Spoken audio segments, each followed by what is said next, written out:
Hello and welcome once again to the Cory Sauter Show here at Studio One and at smsumustangs.com. I'm Kelly Loft, Athletic Communications Director at Southwest Minnesota State University. And once again this week we'll take an inside look at Mustang football with head coach Cory Sauter.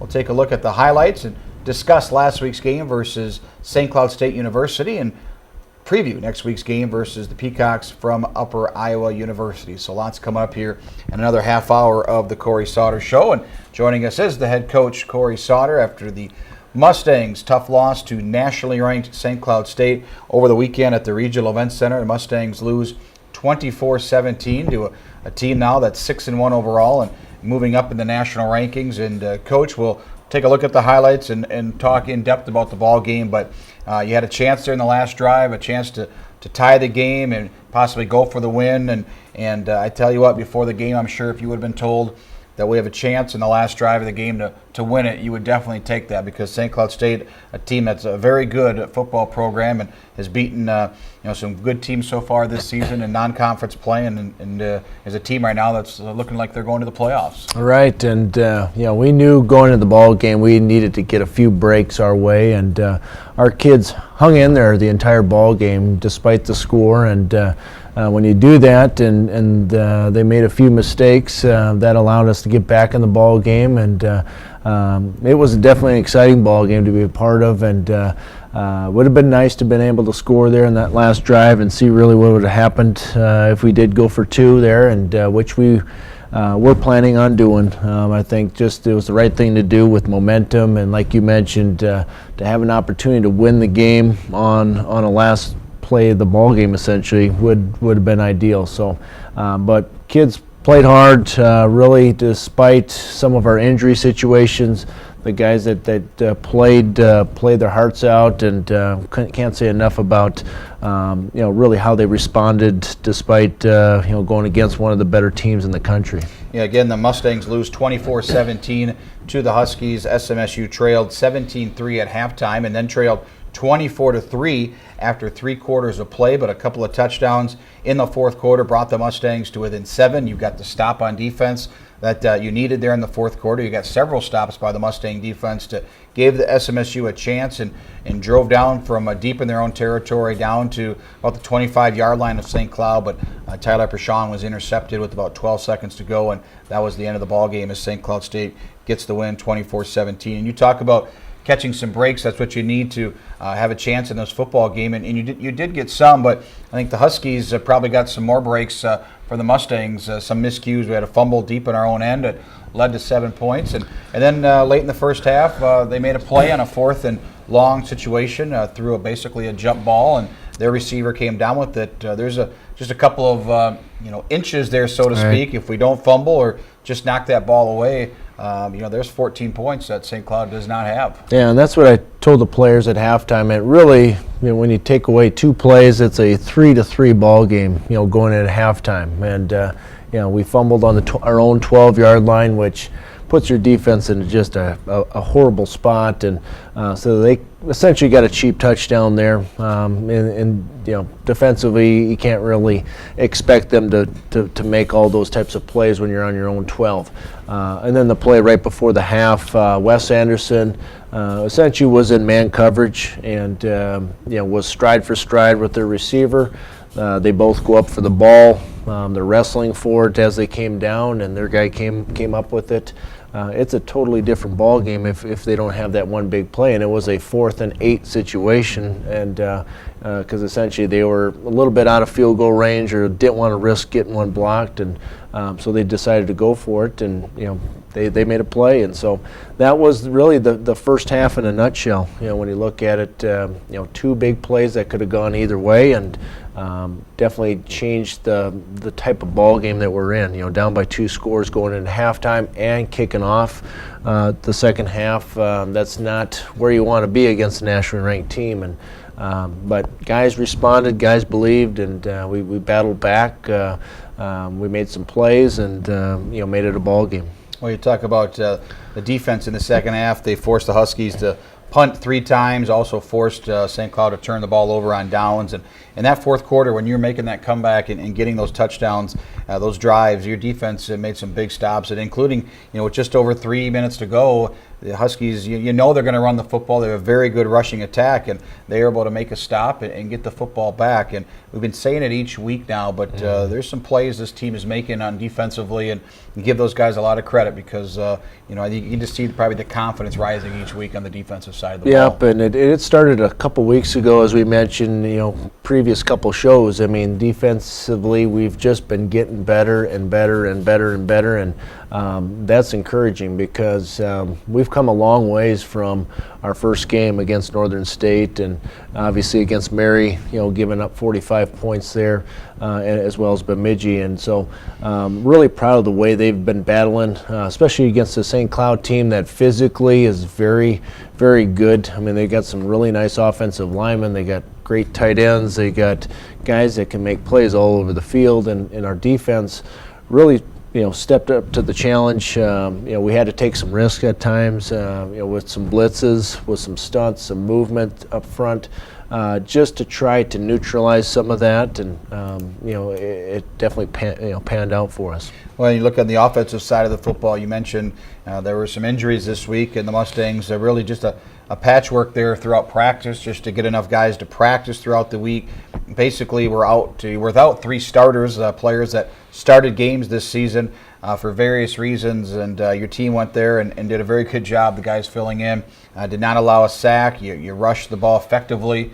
A very good job by the Mustang offensive line and Coach Darvaux getting those guys ready to go. And we talk about this, you always have to find somebody who can step up when they need to. I think those guys did that on Saturday. Well, they did, and I know Coach Darvaux really didn't sleep at all last week, and the fact that he wasn't sure how his guys were going to respond.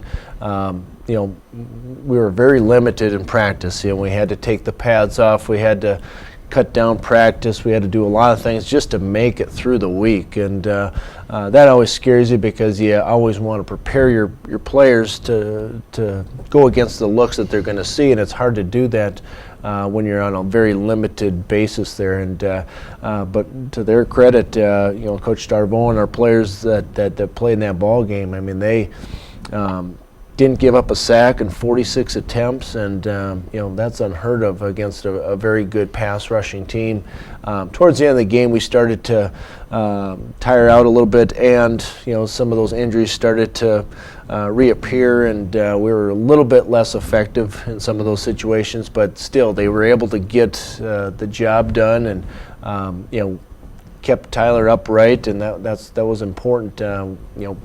We did some nice things as far as Tyler throwing the ball away at times to prevent a sack, and running backs taking off hits off our quarterback. So it was just a total team effort, but really proud of our offensive line for just battling the entire evening. Well, some of the stats from the contest: SMSU rushing the football, 104 yards in the game. Tyler Prashong led the team in rushing, 43 yards on some very nice quarterback draws. Receiving-wise, Cody Condon, career highs in receptions and yards, 7 catches, 108 yards, and a touchdown. And it's his 4th touchdown of the season. He's really been a kind of go-to guy for Tyler in that middle of the field, really stretching things out. And I tell you what, when you've got a good pass-catching tight end, it just gives you offense so many more options, to throw on the outside, but also down the seam as well. It does, because a lot of times, a lot of teams have pretty decent receivers, so teams tend to try to give help over the top, and whenever you do that, you leave yourself vulnerable in the middle of the field, and Cody's been just a great weapon for us in the red zone. Anytime he can get down there, he's an athletic guy that can jump, very, very nice vertical, but he's just a natural athlete as well.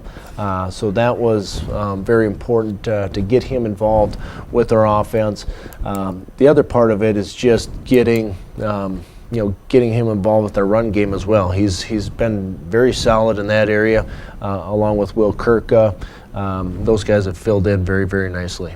Again, the Mustangs fall 24-17 to St. Cloud State. Defensively, SMSU, as you mentioned, got some big stops throughout the contest, especially in the fourth quarter. And Phil Bradell with the tied a career high with 12 tackles, and J.J. Bobowitz also had a career high in tackles with 11 as well. And an interception by Lawson Starr in the game. He had a sack by John Kursberg, and those are a couple of seniors there, Starr and Kursberg, making plays. And Lawson's really, again, was dinged up a bit last year, didn't get a lot of playing time as a junior, but as a senior, really doing a nice job as kind of being that lockdown corner on one side of the field. Yeah, he's playing well, and we a lot of times will match him up with their best guy, and he has held his own definitely this year, and it's been a very, very good surprise for us. He had an opportunity to have a pick six. We were hoping to finally solidify one of those, but it is what it is, and we were able to at least score on our next possession anyway, so it definitely helped us out there. But defensively, our seniors are really playing well. You look at all of them, with Levi Reef and Starr and Bradell and Kirschbergen and Randy Erickson. All those guys are just very, very solid, and we're staying healthy too, which is important. So it looks like we're healthy again this week on that side of the football, and that'll be important as we play this upcoming game. Well, then you look at some of the numbers again offensively. We talked about you had a pretty good attack with Warren Matthews, Gannon Moore, and Tyler Prashon also ran very well. And talk about those particular plays. Is that something that Tyler can read off of the what he sees defensively to kind of tuck that ball under? And obviously it takes some extra hits when you do that, and it's always scary seeing your quarterback probably do that. But is that just something that he can read when he gets to the line of scrimmage, or are they called out of the huddle? Well, we've got a couple different ways we get to it. One is we'll read it. Some of it is a zone read type of concept where we're reading a particular defender, and if he crashes down, he can have the option to pull it. The other part of it is we have multiple calls in the huddle, which allow us to essentially get to whatever play we'd like to get based on the defensive front and coverage that we're seeing. So with those plays, we may have a double call. If the first look is there, we'll leave it on. If not, we can check to a design quarterback run or vice versa. So we try to pair it, so we try to run our plays versus the best looks, and we're not wasting any plays. But also, too, we want to minimize the number of hits on our quarterback. Usually on a lot of those runs, we have a lot of guys accounted for, except for maybe a safety, which is down the field a little bit more, and he has at least the opportunity to make a move on that guy and not take a direct shot. But regardless, you're going to have some hits on your quarterback, which you want to try to minimize if at all possible. Well, again, the Mustangs fall 24-17. SMSU now 2-5 overall and 2-4 in the NSIC, while St. Cloud State now moves into a tie for first place in the conference with several other teams at 5-1 in the conference and 6-1 overall. Let's take a look at the highlights from last Saturday's game at the Regional Events Center as the Mustangs hosted the Huskies at Matkey Field. And we start off in the first quarter, and Adam Olson with the reception. Mustangs deep in our own territory. Yep, this was actually the first play of the ball game. We're obviously backed up, deeper than we'd like to be, but we're able to at least get ourselves out of this with getting a first down. We ended up getting about 13 yards on this play. Adam Olson's been one of our most consistent younger players for us this season. He's a freshman from Pine City, is Adam Olson. And now defensively, Mark Schulmeyer, one of the team leaders defensively, number 50 with the tackle. Yep, he's here on your left side of the screen. He really is just slow playing the quarterback, reading through that, and ends up falling inside and making the tackle. Another defensive standout this year, Jake Letzo with a tackle here in the Mustangs, number up front there, 93. Yeah, both Letzo and Schulmeyer really get off the football well. You can see them really beat their offensive linemen to the punch and get into the backfield before they even cross the line. And then we go to the first turnover in the ball game. The Mustang defense here, Lawson Starr off a flea flicker, and the Mustangs weren't fooled by it. And they get the interception. Yep, pretty good design by them, trying to hit the big play on us. The nice thing about Lawson is not only does he get back to prevent a big play, but he turns it around and actually gets the interception. And that's a tough play to make because there's just a lot of things going on in front of it. And with their ability to run the football, to be able to get back there and make that play is something special. Yeah, and he wasn't even covering that particular player, but he got back there and made the interception, his second INT of the year. Warren Matthews with 38 yards rushing in the game, and here's some of those yards right here up the middle. Yep, we were able to get over 100 yards rushing this game, and it was a tough 100 yards for us, but nevertheless we did get that goal. This was designed to go to the left, and you can see how we bounced it back all the way to the right. Those things can backfire on sometimes and lose some yards, but Warren is pretty elusive to make a couple guys miss and get to the outside. Cody Condon mentioned that, 7 catches, 108. And here's a big play here on third down. Yep, kind of a sprint out to our right. We throw it back to our tight end. They're very aggressive, and we were going to take advantage of that. And I thought it was well designed, and our guys executed really well. We get 2 offensive linemen out on the play, and we get those guys down. We get down the sideline and avoid making a tackle there, and huge conversion. Yeah, they initially threw a flag on the play and then thought better of it, and good call. And the Mustangs kept the drive alive, and here's Warren Matthews again with a big run inside the 20. And really, this is how the first run was supposed to look like on the clips, is just running play sides. You can see here, running to his right and hitting the hole, and we got great seal there, and our receivers are down the field making good blocks, and we're able to get a nice gain off of that one. Very athletic play by Warren Matthews to set up this field goal for Mike Wenk. Buries it from 34 yards out. And Mike's been just really solid for us all year long, both in punting and kicking, and we're really very pleased with his performance this season.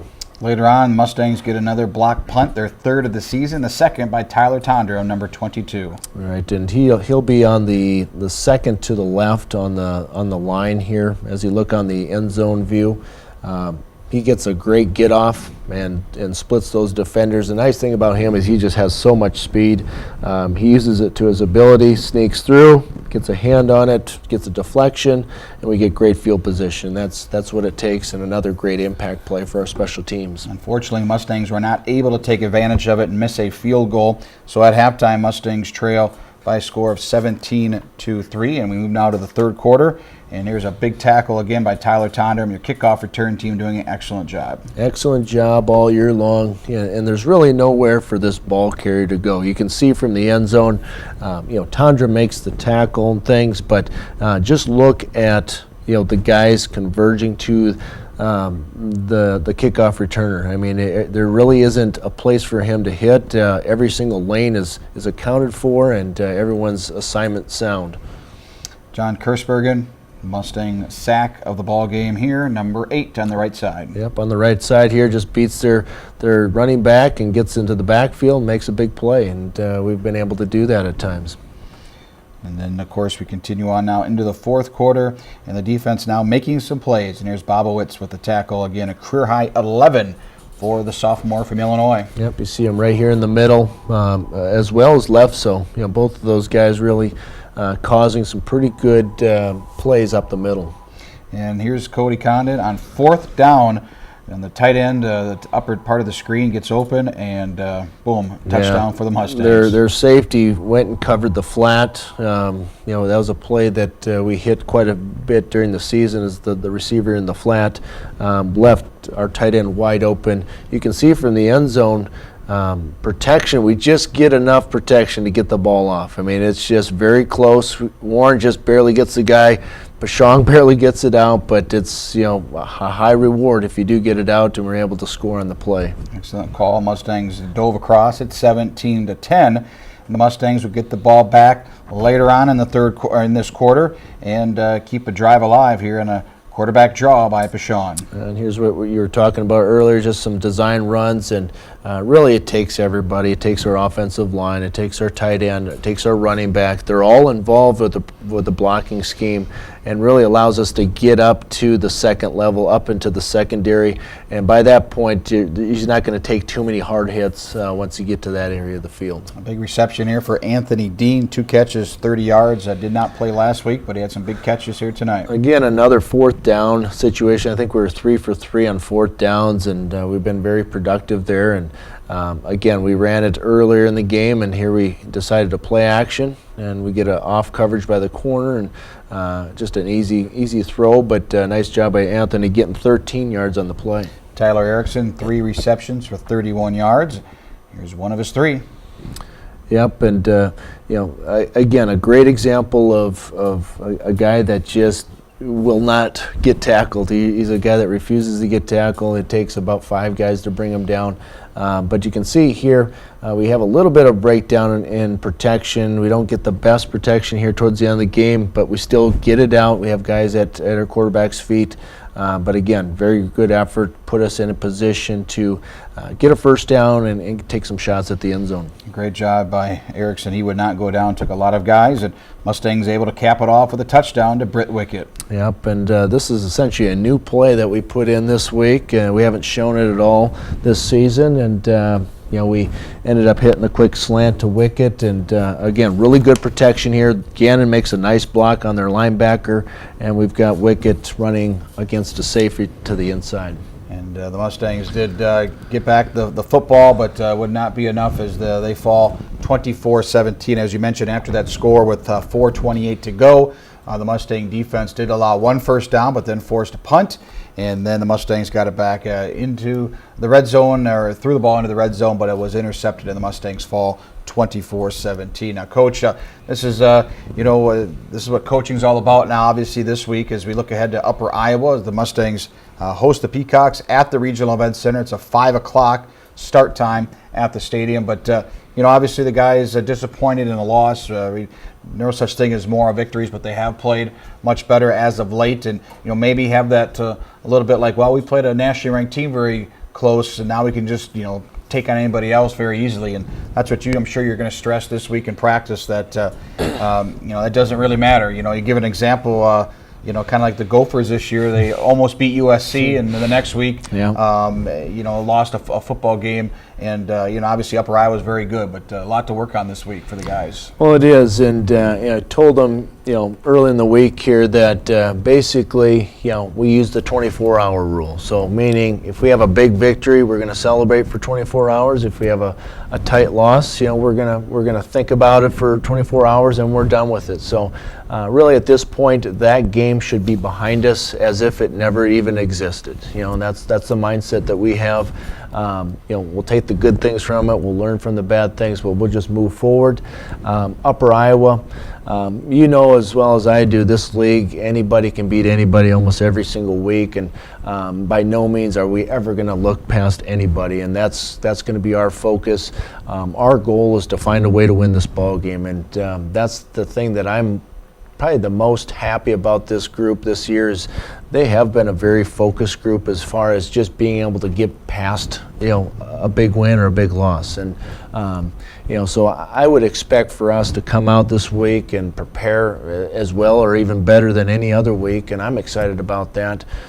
Because we have a lot to prove. We beat Upper Iowa in overtime last year in a very tight game, and hopefully we can play well and do some good things against them. But by all means, just looking at each and every week, it's a new animal. You gotta deal week by week, and really it doesn't really matter one single bit what happened the previous week, and that's going to be our number one focus. I don't see ourselves at all making any type of going through the motions type week for ourselves. We still have a lot to prove. We have a month of football left to play, and you spend so much time getting ready for a football season. It doesn't make sense at all to coast it in. It just doesn't. And for those seniors, there's 10 seniors that are going to be playing their last month of football essentially in their life, and you can't get that back. So I see those guys really stepping it up and really taking that leadership part of it as we move forward. And I'm excited about just finishing the season on a good note. We've been playing good football, and I told the team earlier in the week that there is not a whole lot of difference between a 5-2 team and a 2-5 team at this point. There really isn't. You take a handful of plays, we might be 4-3, we might be 5-2, who knows? But the good thing is we're doing some nice things. Guys are battling, and we'll create some things to go our way at some point. I don't know when it's going to happen, whether it's this week, this year, next year, I don't know. But we do know that everyone's really starting to come along, and I'm really encouraged about that part of it. Well, as you get ready for this week, you mentioned we had some injuries the last few weeks, and obviously still some guys banged up, and you mentioned maybe not going the full pads and whatnot. How does that affect your practice throughout the week if you can't go full pads? Is it just basically kind of jogging through the plays? And I suppose if you have to do that, that just isn't ideal as you get ready for game situation on a Saturday. Well, when you don't go full pads, you're in helmets and maybe just shoulder pads, and just to kind of prevent a little bit of the bumping. But it's hard to go at game-like speed. So I think where it affects the most is your offense and defensive lines, and the fact that they're not going to see the pass rush at the same speed, or get off on up to linebackers on double team blocks as you would in a game. So maybe assignment-wise, they know who they're going to, but as far as the combos and the combinations that need to happen, especially up front, those are hard to get those guys ready for. I mean, we couldn't get our offensive line ready for the speed that they were going to see on Saturday. And so it's not an exact science with that, but we did try to, at least practice at a pretty good tempo. We just really minimized any of the contact part of it. And same thing will happen this week. And also, too, when you're down offensive linemen, those guys are taking rep after rep after rep after rep, and they tend to get, obviously fatigued, and, especially when you don't have backups at certain positions, at this point of the year. So it definitely can wear on you a little bit. So we'll be smart as far as how we practice. Even if we weren't dinged up, we would have, taken some of the contact off anyway. It's just that type of year where you do that. But everyone's going to have injuries at this time of year. I mean, I don't think there's a team in the conference that can say, yeah, we're in great shape. There's always a guy or two, and some teams have more or less. But all in all, you're going to have something factored in as far as injury-wise. Well, it should be a fun one at the stadium on Saturday night. It's a 5 o'clock kickoff. Upper Iowa is 3-4 overall, and also 2-4 in the conference. So a big one here for the Mustangs to kind of break away from a tie and get that top half of the conference standings here in the 14-team NSIC. And again, it's a little bit earlier start, I should say, 5 o'clock start time versus Upper Iowa at the Regional Events Center. Just 2 home games left for the Mustangs this season, this Saturday, and then on November 5th versus Minnesota State Mankato. I want to thank everybody for watching again this week's episode of the Cory Sauter Show. For the head coach, Cory Sauter, I'm Kelly Loft. Thanks for watching, and keep up to date with the Mustangs right here at smsumustangs.com, and we appreciate you watching here in Studio One here at Marshall Local Cable Access. Until next time, go Mustangs!